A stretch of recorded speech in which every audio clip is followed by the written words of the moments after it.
I, 35F, am filing for divorce from my husband Tom, 28M, after he invited his ex over for dinner, humiliated me in front of her, and now everyone's saying I'm wrong for wanting out. Tom and I have been married for 5 years and have a 4-year-old son together. We met in grad school when I was finishing my master's and he was an undergrad. After getting married, I initially quit my job, but had to rejoin the workforce when our son was 6 months old because Tom's income alone wasn't enough for the three of us. That decision led to a lot of arguments because Tom felt it was somehow an insult to him and showed I had no faith in his abilities. I spent weeks trying to convince him that this had nothing to do with his capabilities, I just believed 2 incomes would be better than 1. He was upset with me for quite a while but eventually came around when he realized it meant he could take some time off work to spend with our son. The downside was that I ended up doing both my job and all the housework. Tom is a personal trainer at a local gym, so he claims his job is more physically demanding than mine. I have a desk job, so he thinks I should handle most of the household chores. According to him, since I don't do much physical activity at work, household tasks shouldn't be too tiring for me, despite the fact that I work longer hours. When I first started working, we agreed he'd help with at least some chores. But I'd always come home to a half-done job, and his excuse was always that he was too exhausted. We'd fight about it constantly until I eventually gave up trying to make him do his part. I started doing everything myself just to avoid the regular arguments. The stress got to me so badly that I started smoking. Tom mocked me for this too, saying I was just trying to show off how stressed I was. I spent the last couple of years living like this while also putting up with Tom's relentless comments about my sloppy cooking, which was partly his fault since he never helped with meal prep and I had to rush everything between work and other chores.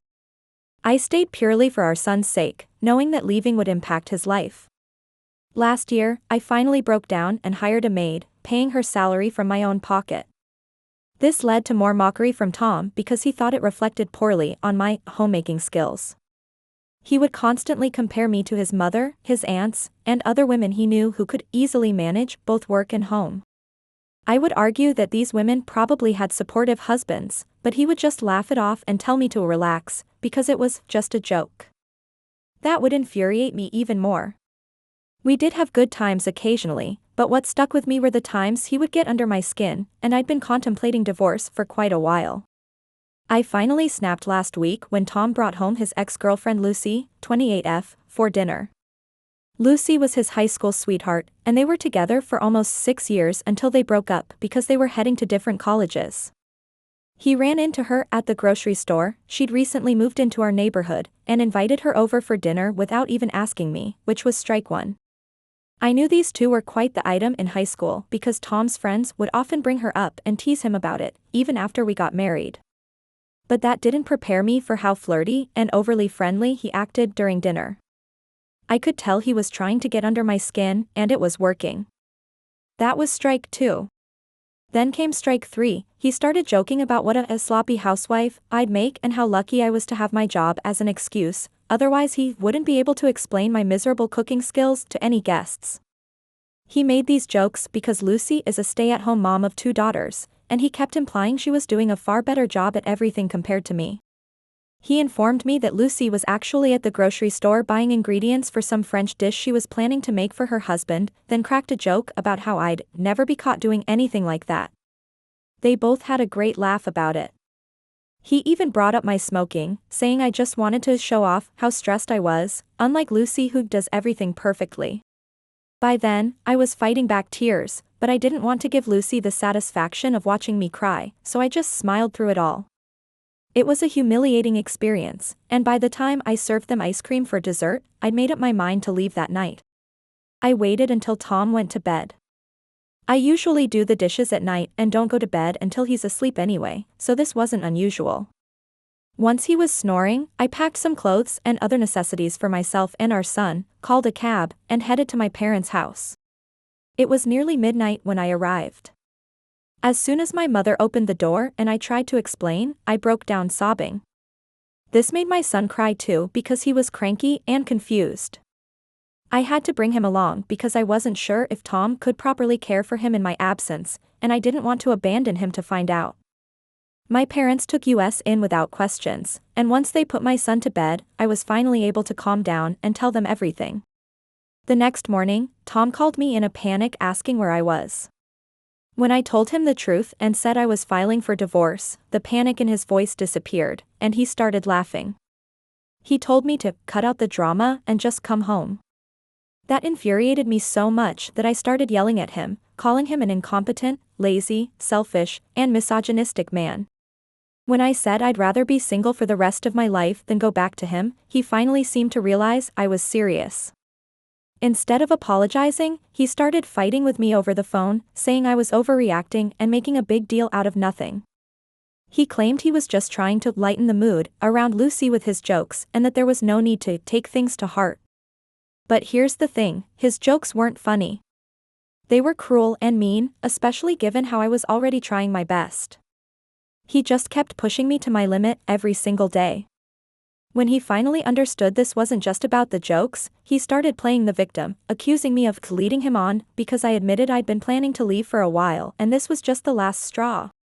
Now all our friends are texting me, telling me I need to think about our family and put them first instead of myself, and not let a few stupid jokes destroy our marriage. I've tried explaining that there's a lot they don't know, but everyone keeps insisting I shouldn't destroy a home over some jokes. I put up a post explaining everything I mentioned above, which seemed to pacify some people. Tom saw it too and said if these were my problems with him, I should have told him and he would have worked on it. It's ridiculous because I've been telling him these things for years, but it had no effect. It was like talking to a wall, and I'm just done now. But after that post, he started saying he would change and be better, that he just needed one last chance to make it work. He got some of our friends to try and persuade me to stay, promising me he would definitely change for the better and be a good husband. But the fact that he keeps involving our friends just rubs me the wrong way. It feels like he's trying to peer pressure me into not getting a divorce, which is a manipulative and childish tactic. I don't believe he's capable of changing anymore because I've given him countless chances to improve over the past few years, but he never has. I'm sure that even if I stayed now, he might try to put in some real effort for a few months, but would eventually go back to his old behavior. I'm not getting any younger, and I'm sick of being a single mother despite having a husband. Apart from everything else, I don't think he's the right role model for our son. I definitely don't want my son growing up in a household where behavior like Tom's is normalized. I stayed with him for so long for my son's sake, and now I'm leaving him for the same reason. 2 days ago, I filed for divorce and today he was served. He's furious, mainly because he didn't even want a divorce in the first place, and also because I've filed for full custody of our son and requested to keep the house we lived in, or alternatively, sell it and split the money 60-40 with me getting the larger share. The house was a wedding gift from both our parents, so I think it's fair that either I get to keep it, or we split the money if we sell it. I believe I'm entitled to the larger share because of all the hard work and effort I've put in over the last few years, working full-time, raising my son, and doing all the household work without any help from him. I'm not even demanding alimony, so I think it's a completely fair petition. But Tom says I'm being unreasonable and that even if I want a divorce, I shouldn't have filed for full custody because our son is just as much his as he is mine. Which is fair, but I don't think he's up to the task of being a father. I haven't tried to take away his visiting rights, he can still come by and see his son whenever he wants to. He just doesn't get to have him full-time. He called me after being served and told me I was being insane and this was a gross overreaction.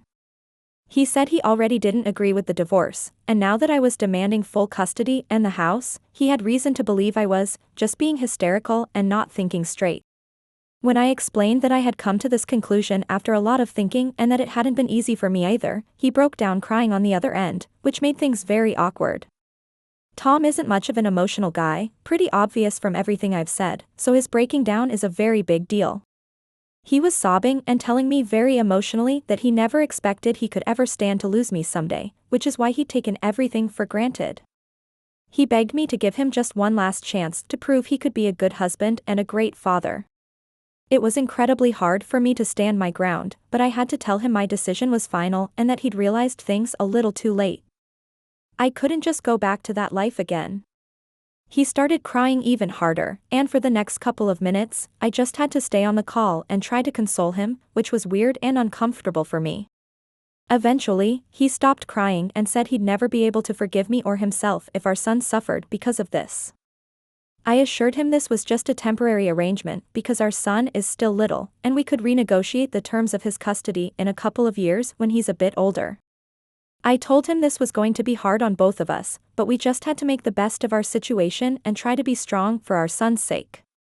But then he abruptly hung up on me, and I didn't hear anything from anybody for the next couple of hours. However, now suddenly all our friends have started texting me again, telling me what I'm doing is wrong on a fundamental level and that I need to reconsider my decision. They're saying that since Tom is begging for one last chance, I really should consider it instead of being so cold-hearted and thinking only about myself. At first it was just a few people, but now it's practically everyone we know, and I've seriously started to reconsider because maybe I am the aholi here? I don't even know anymore. Am I the aholi for filing for divorce from my husband and full custody of our son because he doesn't help me? Update 1. Hi, I'm back with an update after a really busy week. I've been working with my attorney preparing for the negotiations. Tom and I will be meeting with the court-appointed mediator first for both the divorce settlement and the custody case. I'm not too worried about the divorce proceedings itself, but the custody battle has me pretty stressed out. Everyone keeps telling me I'm being unreasonable about wanting full custody, but they don't understand the whole picture. I know our son prefers me, mostly because he spends more time with me and always has. Tom's always tried to have a relationship with our son solely on his terms, but we all know that's not how kids work. One of the most frustrating things about this past week has been watching Tom's sudden transformation into a concerned father. He's been posting on social media about how much he misses his son and how unfair it is that he can't see him, which isn't true. He's welcome to visit anytime, he just hasn't tried. Several mutual friends have shared these posts, adding their own comments about what a loving father he is. The reality is quite different. Tom doesn't even know our son's daily routine, his favorite foods, or his allergies. Just yesterday, he called asking if our son still likes dinosaur-shaped nuggets. Our son hasn't eaten those in over a year because he's now obsessed with space-themed food. It's these little things that make me doubt his ability to be a primary caregiver. My attorney says we have a strong case based on my consistent involvement in our son's life versus Tom's sporadic participation. We're preparing documentation of everything, from doctor's appointments I've taken our son to parent-teacher conferences Tom has missed, to the daily routine I've maintained while working full-time. The financial aspects are another mess entirely. Tom's lawyer sent over some preliminary paperwork, and they're contesting my request for the house. They're arguing that since it was a wedding gift from both families, it should be split equally. They conveniently ignore the fact that I've been the one paying for all the maintenance, repairs, and improvements over the years.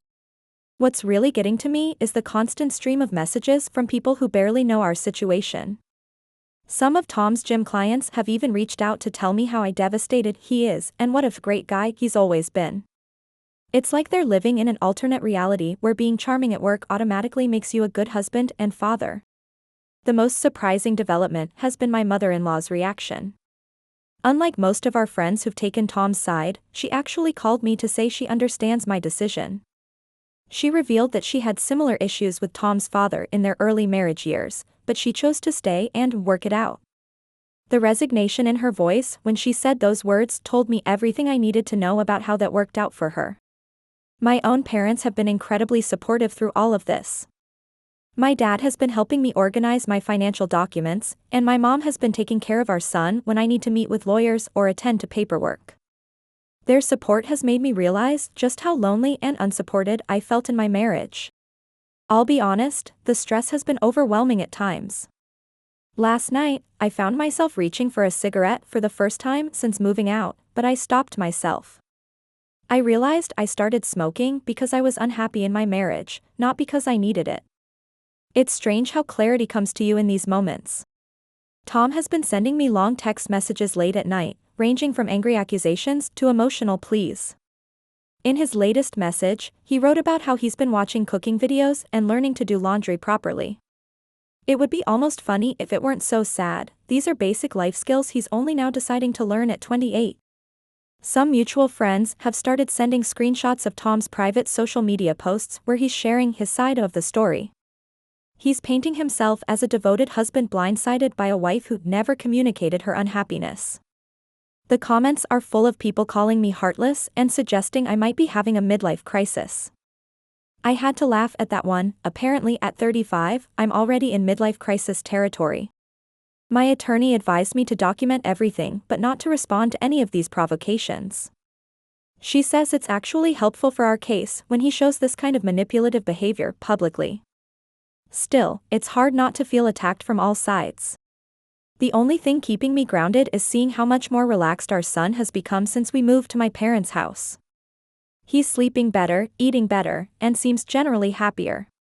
He still asks about his dad, of course, but he's not anxious about it like he used to be when we all lived together and tensions were high. I have my first mediation session scheduled for next week.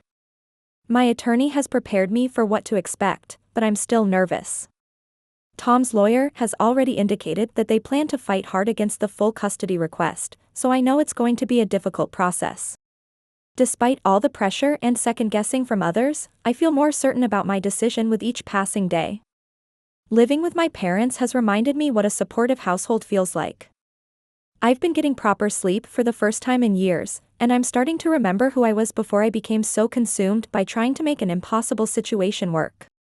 The next few weeks will be crucial as we start the formal proceedings. I'll update again after the mediation session, but for now, I just wanted to thank everyone who supported me in my original post. Your comments helped me stay strong when I was doubting myself the most. Update 2. Today, Tom came to visit us at my parents' house. It's been a week and a half since my last update, and honestly, I was dreading this encounter. We have our mediation sessions scheduled in a few days, so this was probably our last informal meeting before the legal process begins in earnest. I expected this to be a confrontational visit, especially given all his emotional text messages lately. However, what happened today completely changed my perspective on several things. When I opened the door, Tom was standing there looking more put together than I've seen him in years. He was wearing a proper button-down shirt instead of his usual gym attire, and he'd even brought a small gift bag for our son. What really struck me was his demeanor. There was none of the defensiveness or hostility I'd been preparing myself for. He made small talk with my parents, something he rarely did even when we were married. He asked my mom about her garden and discussed some local sports with my dad. It was awkward, yes, but also strangely civil. After about 15 minutes of this surprisingly normal conversation, he asked if he could see our son. The way he asked, not demanded, but actually asked, was already such a departure from his usual behavior that it took me a moment to respond. Our son was playing in the living room when we walked in. The moment he saw Tom, his entire face lit up. "Daddy," he shouted, abandoning his toys and running straight into Tom's arms. I hung back by the doorway, watching their interaction. Tom had brought a new puzzle, one with spaceships, showing he'd actually paid attention when I mentioned our son's new space obsession in the custody paperwork. They sat together on the floor, and Tom let our son take the lead in putting it together, something he'd never done before. Usually, he'd try to control the activity, getting frustrated when our son didn't follow his instructions exactly.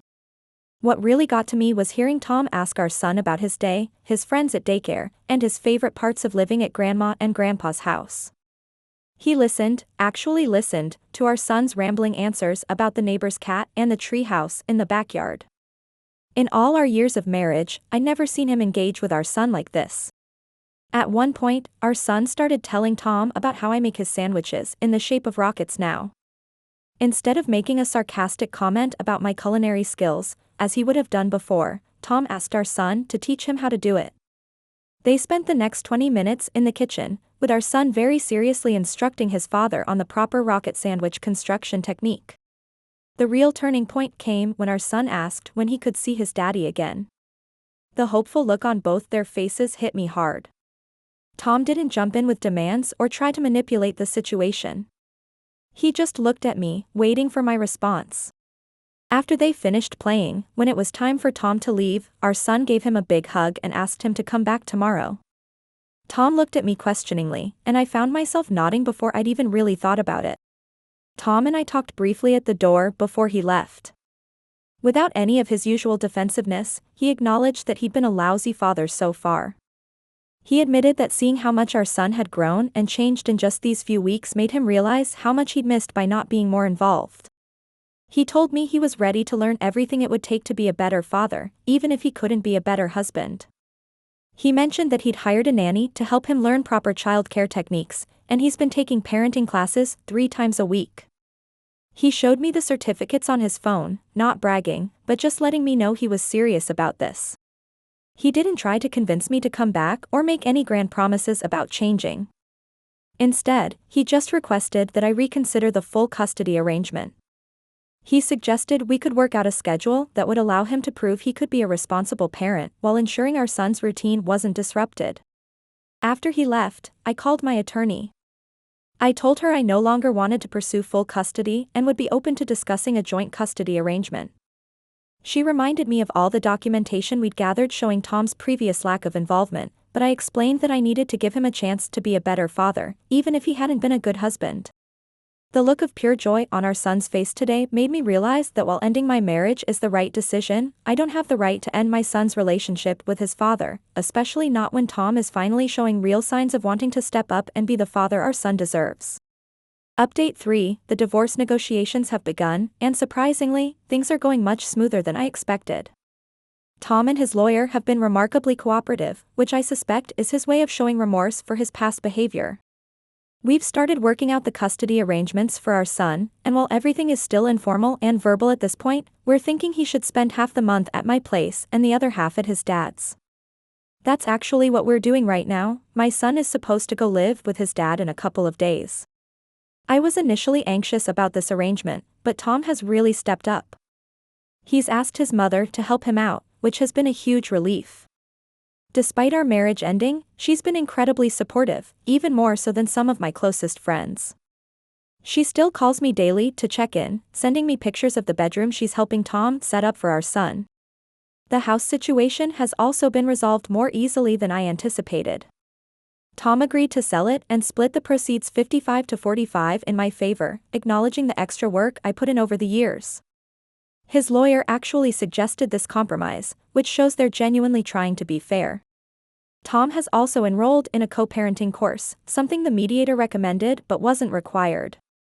He's been sharing his progress with me through our new co-parenting app, which helps us keep track of schedules, appointments, and our son's activities without direct contact. The most surprising development has been how Tom handles our son's space phase. He's transformed the spare room in his apartment into a mini planetarium, complete with glow-in-the-dark stars on the ceiling. He asked me for our son's bedtime routine and has been practicing it with his mom to ensure consistency between homes. I'm still seeing our son every few days during Tom's time because neither of us thinks going 2 weeks without seeing either parent is good for him. We've worked out a schedule where we alternate weekends and have Wednesday dinner with whoever doesn't have him that week. The mediation sessions have been productive, focusing on practical co-parenting strategies rather than rehashing our marital issues. Tom's been actively participating, taking notes, and asking relevant questions about handling school schedules, healthcare decisions, and holiday arrangements. We've established clear communication boundaries. No more late-night text messages or social media drama. Everything goes through the co-parenting app or our lawyers. Tom voluntarily deleted his previous posts about our situation and made a final update simply stating that we're working things out privately for our son's benefit. His mother has been an unexpected blessing through all this. She's not just helping Tom learn to parent, she's actually mediating between us when things get tense. Last week, when we disagreed about preschool options, she arranged a meeting with both sets of grandparents to discuss it rationally. We ended up finding a solution that worked for everyone. Our son seems to be adapting well to the new arrangement. He's excited about having 2 rooms and 2 sets of toys, though we're trying to maintain some consistency by having his favorite stuffed animals travel with him between houses. He's stopped asking when we're going home and instead talks about mommy's house and daddy's house without any apparent distress. The financial aspects are being handled professionally through our lawyers. We're setting up a joint account specifically for our son's expenses, with clear guidelines about what each of us will contribute and how the money can be used. Tom suggested this himself, wanting to ensure transparency in our co-parenting financial responsibilities. Looking ahead, we have a detailed parenting plan that covers everything from education to medical decisions. We've even included provisions for how to handle future relationships, agreeing to meet any potential new partners before introducing them to our son. I know we still have challenges ahead. This is just the beginning of our co-parenting journey, and there will undoubtedly be bumps along the way. But for the first time since this all began, I feel genuinely hopeful about our ability to put our son's needs first and work together as parents, even if we couldn't work together as spouses. My son is happier than I've seen him in months, and that's what matters most. Tom and I both understand now that being good co-parents is more important than holding on to past hurts. I'm grateful that we've found a way to move forward that puts our son's well-being first while allowing both of us to maintain meaningful relationships with him. Thank you all for the support and advice throughout this journey. Your comments helped me stay strong when I was doubting myself and guided me towards making decisions that were best for both me and my son. This community has been an incredible source of strength and wisdom.